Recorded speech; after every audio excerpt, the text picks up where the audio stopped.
Hallelujah! Thank you Jesus. పరిశుద్ధుడా నీ పాదములకి వందనాలు. దేవా, ఈ వాక్యమంతటిలో కూడా మీరు మాతో మాట్లాడుతూ రండి. ప్రకటిస్తున్న ప్రతి వాక్యము సత్యమైనది అని అనేక సూచక క్రియల చేత మీరు నిర్ధారిస్తూ రమ్మని ప్రార్థిస్తూ, ఇక్కడ వాక్యం వింటున్న ప్రతి కుటుంబాన్ని మీ హస్తాలకు అప్పగిస్తూ, యేసుక్రీస్తు వారి పరిశుద్ధ నామములో ఈ ప్రార్థన అడిగి వేడుకుంటున్నాను తండ్రి. ఆమేన్. ఆమేన్. Praise the Lord. Thank you Jesus. Hmm. Ah, ఇక్కడ లూకా సువార్త 15 అధ్యాయంలో ఉన్న ఒక సత్యాన్ని మనం చాలా సార్లు విని ఉంటాం. మన ఆత్మీయ జీవితంలో, మనం ఈ క్రైస్తవ పరిభాషలో చాలా సార్లు వినుంటాం. అయితే ఈరోజు మనము క్రిస్మస్ కోణంలో నుంచి ఈ వాక్యాన్ని అర్థం చేసుకునే ప్రయత్నం మనం చేద్దాం. ఈ లోకానికి యేసుక్రీస్తు ప్రభువారు రావడానికి గల కారణము ఆదికాండం చదివితే మనకు అర్థమవుతుంది. సృష్టి ఏర్పడిన తర్వాత దేవాతి దేవుడు ఆదియందు జగత్తు పునాది వేయబడక మునుపే ఆయనలో ఒక ప్రణాళిక ఉంటుంది. ఆ ప్రణాళిక ఫుల్‌ఫిల్‌మెంట్ కొరకే యేసుక్రీస్తు ప్రభువారు స్త్రీ గర్భమున ఈ లోకంలో జన్మిస్తారు. పరిశుద్ధాత్మ వలన స్త్రీ గర్భము ధరిస్తుంది. అలా యేసుక్రీస్తు ప్రభువారు ఈ లోకానికి వచ్చారు. ఆయన వచ్చి ఆయన సుఖపడల. మీరు లేఖనాలు చదివినా యేసుక్రీస్తు ప్రభువారితో ఆయన జీవించిన 33.5 సంవత్సరాల ఆ జీవిత ప్రయాణాన్ని అనేక పుస్తక రూపంలో రాశారు. ఎంతోమంది రాశారు. యేసుక్రీస్తు ప్రభువారు 33 సంవత్సరాల వయసులో సిలువ వేయబడ్డారు. ఆయనని చూసిన వాళ్ళు, ఉన్నవాళ్ళు 100 ఏండ్లు బ్రతికి ఉంటే, అంటే ఆయనని 30 ఏండ్లుగా చూసిన వాళ్ళుంటారు. చిన్న పిల్లలుగా ఉన్న వాళ్ళుంటారు. ప్రభువుని గురించి తెలిసిన వాళ్ళుంటారు. ఒక వ్యక్తిని గురించి మాట్లాడడానికి చాలా చాలా మంది ఉంటారు కదండీ! జనరల్లీ మనం ఒక నార్మల్ పర్సన్ అనుకోండి. మన గురించి మాట్లాడడానికి కొద్దిమందే ఉంటారు. ఒక ఎక్స్‌ట్రార్డినరీ పర్సన్ మన మన జీవితంలో తారసపడితే, ఇప్పుడు యేసుక్రీస్తు ప్రభువారు కపెర్నహూమ్‌లో ఒక అద్భుతం చేశారు. అక్కడ అందరూ ఆయన గురించి వినుంటారు. విని ఉన్నవారు ఆయనని చాలా కీన్‌గా అంటే ఫోకస్డ్‌గా చూడ్డానికి చూస్తారు. ఇలా ఎంతోమంది రాసిన అనేక చరిత్ర పుస్తకాలు కానీ, బైబిల్‌లో ఆయన శిష్యులు రాసిన గ్రంథాలు కానీ, మనం చదివితే మనకర్థమవుతుంది ఆయన ఈ లోకానికి సుఖపడ్డానికి రాలేదు. The very first point. ఈ లోకంలో చాలా మంది బిడ్డలు ఏమంటారో తెలుసా? యవ్వన బిడ్డలైనా, పెద్దవారైనా ఇది నా ఇష్టం అని చాలా, చాలా తెలివిగా చెప్పేస్తారు సమాధానం. ఎందుకిలా కూర్చున్నావంటే నా ఇష్టం. ఎందుకు తాగుతున్నావు అంటే నా ఇష్టం, నా డబ్బు.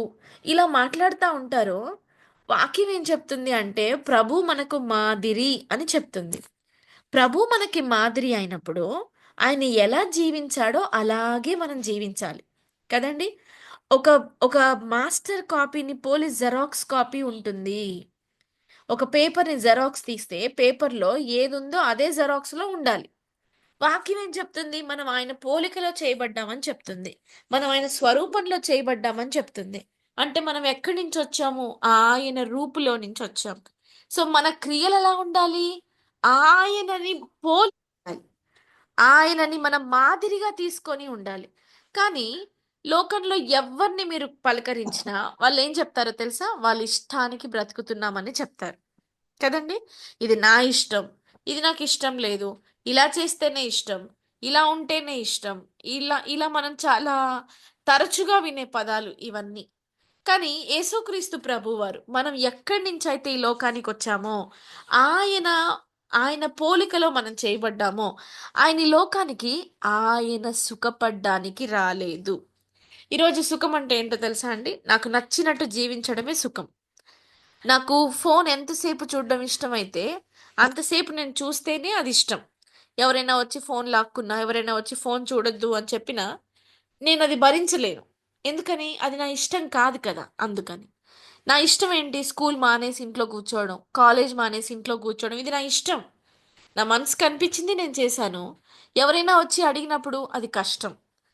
ఇక్కడ మీకు అర్థం కావాల్సిన విషయం ఏందంటే, మనుషులు కొన్ని బౌండరీస్ పెట్టుకొని ఇది ఇష్టము, ఇది కష్టము అని చేస్తారు.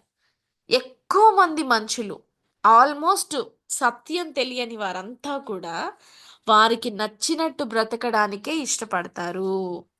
కానీ యేసుక్రీస్తు ప్రభు వారి జీవన విధానము మనల్ని ఈరోజు ఆశ్చర్యపరుస్తుంది. ఆయన ఈ లోకానికి తను సుఖపడ్డానికి రాలేదు. అర్థమవుతుందండి? ఒక గదిలో బందిపోటు దొంగలుండి, ఒక గదిలో ఒక హత్యలు చేసేవాళ్ళు, హింసలు చేసేవాళ్ళు ఒక గదిలో ఉన్నారు. ఆ గదిలోకి ఒక ఒక ప్రమాదం జరుగుతుందనుకోండి. ఆ గదిలో ఉన్న వారికి ఒక ప్రమాదం పొంచి ఉంది. ఇప్పుడు ఆ ప్రమాదం వస్తుంది అని చెప్పడానికి అక్కడికి ఒక వ్యక్తి ఎళ్ళాలి. ఎవరెళ్తారండి? దాంట్లో నరమాంస భక్షకులు, నరహంతకులు, వ్యభిచారులు, కొండెగాండ్రు, ద్వేషం కలిగిన వారు, ఇలాంటి లక్షణాలు కలిగిన వాళ్ళంతా ఒక గదిలో ఉన్నారు.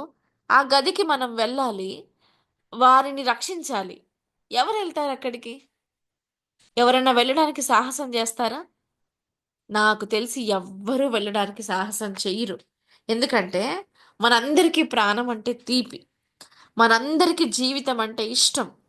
కానీ, వారి దగ్గరికి ఒక వ్యక్తి ఎళ్ళాడు. ఆయనే యేసుక్రీస్తు ప్రభు. బైబిల్ ఏం చెప్తుందో తెలుసా? నీతిమంతుడు ఒక్కడు కూడా లేడు. అంటే మనము అబద్ధికులుగా ఉన్నప్పుడు, వ్యభిచారులుగా ఉన్నప్పుడు, దొంగలుగా ఉన్నప్పుడు, తాగుబోతులుగా ఉన్నప్పుడు, దూషకులుగా ఉన్నప్పుడు, మనల్ని రక్షించడానికి మన కొరకు వచ్చిందెవరంటే ఆ ప్రేమామయుడు. క్రిస్మస్ అంటే యేసుక్రీస్తు ప్రభువారు తన కంఫర్ట్స్‌ని వదిలిపెట్టి మన కొరకు ఈ లోకానికొచ్చాడు. క్రిస్మస్ అంటే ఏంటండి? హి లెఫ్ట్ హిస్ ప్లేస్. హి లెఫ్ట్ హిస్ హై ప్లేస్. ఆకాశంలో, భూమిలో అత్యంత ఉన్నతమైన స్థానం ఏంటంటే ఆయన సింహాసనం. ఎందుకంటే ఆయన సింహాసనానికి పైగా ఇంకేది కూడా లేదు. అదే అత్యంత ఉన్నతమైనది. ఆ సింహాసనాన్ని ఆయన వదిలిపెట్టి ఈ లోకానికొచ్చాడు. ఆయన తన ఇంటిని విడిచిపెట్టి, తన సింహాసనాన్ని విడిచిపెట్టి, ఆయన ఆధిక్యతని, తన ఔన్నత్యాన్ని, తన యొక్క గొప్ప ఉన్నత స్థాయిని వదిలిపెట్టి, దేవుడు స్థాయి నుంచి దీనుడు స్థాయికి ఆయనొచ్చాడు. He left his place. That is Christmas. మనమంతా సంతోషంగా బ్రతుకుతున్నామంటే, ఒక నిశ్చయత మనలో, మనం పాపము నుంచి క్రీస్తు రక్తము ద్వారా విడిపించబడ్డాం. మనమంతా సమాధానంగా ఉన్నామంటే, దానికి మూల అర్థము యేసుక్రీస్తు ప్రభువారు. ఈరోజు నీ కుటుంబం సంతోషంగా ఉంది అంటే, దాని అర్థము ఆయన నీకిచ్చిన వాక్యం. యేసుక్రీస్తు ప్రభువారు. ఈరోజు నేను సంతోషంగా ఉన్నాను అంటే, ఆయనిచ్చిన వాక్యం. ఆయన నా కొరకు సిలువలో కార్చిన రక్తం. అందుకే ఈరోజు సంతోషంగా ఉన్నాం. మనలో ఒక గొప్ప నిశ్చయత, నా పాపాలన్నీ క్రీస్తు రక్తంలో కడగబడ్డాయి. నాలో ఒక గొప్ప నిశ్చయత, మనందరిలో నిశ్చయత, ఒకరోజు ఇక్కడ నేను కన్ను మూస్తే ఆయన రాజ్యంలో కన్ను తెరుస్తానని. ఇంత గొప్ప నిశ్చయతని ప్రభువిచ్చాడు. ఇది ఇవ్వాలి అంటే ఆయన ఆ స్థానం నుంచి నా స్థానానికి రావాలి.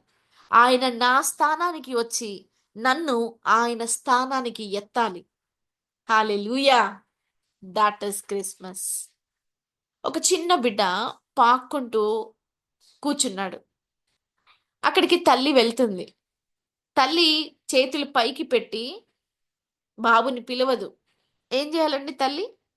బాబు స్థాయికి దిగాలి. బాబు స్థాయికి తను కిందికి బెండ్ అయిపోవాలి. ఒంగిపోవాలి. అప్పుడు బాబుని తను ఎత్తుకోగలుగుతుంది. బాబును ఎత్తుకొని బాబు స్థాయిలో ఉండదు.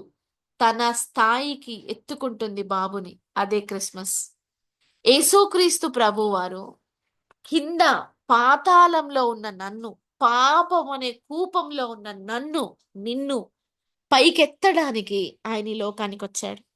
ఆయన తన కంఫర్ట్‌ని వదిలిపెట్టి నా కొరకు నన్నెత్తుకోవడానికి ఆయన కిందికొచ్చాడు. ఇప్పుడు నన్నెత్తుకున్నాడు. ఆయన స్థాయిలో పెట్టాడు. అందుకే వాక్యం చెప్తుంది. పరిశుద్ధాత్మ మీలో ఉన్నాడని మీరు ఎరుగరా? ఒకప్పుడు నీతియే లేని నా జీవితంలో, ఒకప్పుడు మంచితనమే లేని నా జీవితంలో, ఒకప్పుడు దేనికి పనికిరాని నా జీవితంలో ఈరోజు ఆయన ఉన్నాడు. అదే క్రిస్మస్. క్రిస్మస్ ఏంటంటే హి లెఫ్ట్ హీస్ ప్లేస్. ఆయన స్థాయిని వదులుకున్నాడు. అది క్రిస్మస్. మనమంతా కూడా ఎంత వృధా చేస్తామో కదండి! ఎంత వ్యర్థం చేస్తామో ఆయన గొప్ప కృపని. మనలో ఏ అర్హత ఉందండి? ఎవరైనా ఒక దొంగ కొరకు చనిపోతారా? ఒక తప్పు చేసిన వాడి కొరకు చనిపోతారా అండి? మీరు చూస్తే ఇప్పుడున్న చట్టాలు కూడా, ఇప్పుడున్న న్యాయాలు ఏవైతే మనం పాటిస్తామో, ఒక్క నిర్దోషిని గూడా శిక్షించకూడదు అంటారు. 100 మంది దోషులు తప్పించుకున్నా పర్వాలేదు కానీ, ఒక్క నిర్దోషికి కూడా శిక్ష పడకూడదు అంటారు. యేసుక్రీస్తు ప్రభువారు నిర్దోషి అని తీర్పు తీర్చిన ఫిలాతుకు అర్థమైంది. అక్కడున్న చక్రవర్తికి అర్థమైంది.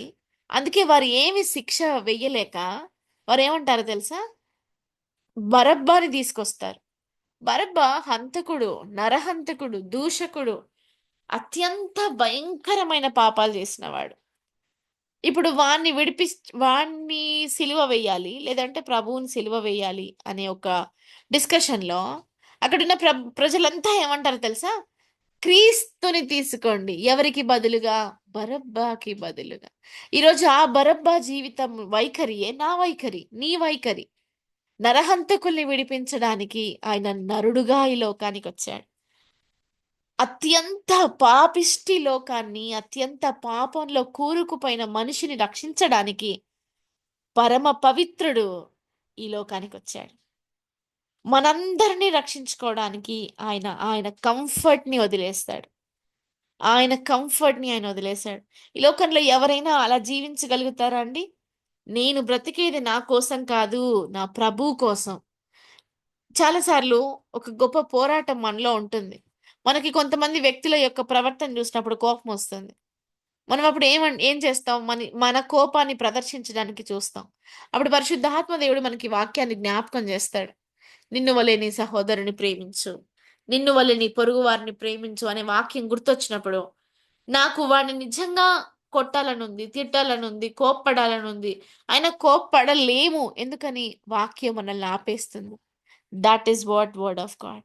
That is what Jesus. ప్రభువు ఏం చేస్తాడో తెలుసా?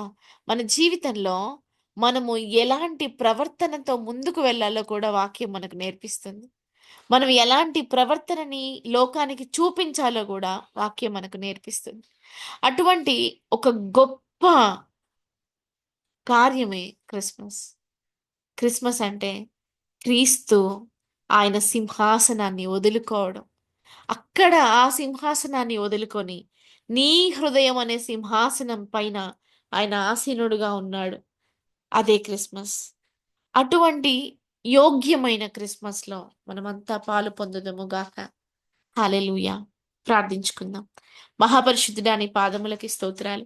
దేవా ఎలాగైతే నాయనా ప్రభువా మీరు మా కొరకు సమస్తాన్ని వదిలేసుకొని లోకానికి వచ్చినారో తండ్రి.